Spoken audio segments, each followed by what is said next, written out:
যখন আপনি আপনার কক্ষে রাতে নীরবে কান্না করবেন, জানেন কি তখন আল্লাহ সুবহানাহু তাআলা কি করেন এবং কি বলেন? আল্লাহ তার ফেরেশতাগণের উদ্দেশ্য করে বলেন, কোন জিনিস আমার ওই বান্দার চোখে পানি আনলো? ফেরেশতাগণ বলেন, আপনার বান্দা ও বান্দি সুখী নেই। আপনার বান্দা বান্দি দীর্ঘ সময় যাবৎ হাসেনি।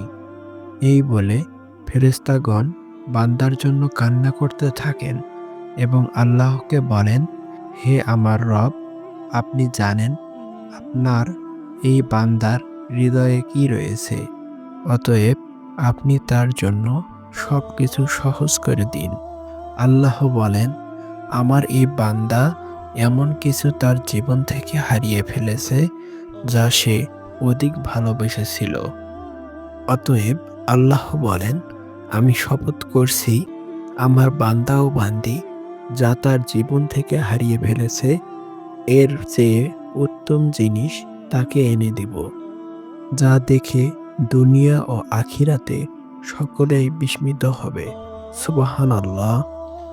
তাই আসুন মহান আল্লাহ তাআলার ওপর বিশ্বাস রেখে তার নিয়ামতগুলো আমরা গ্রহণ করি।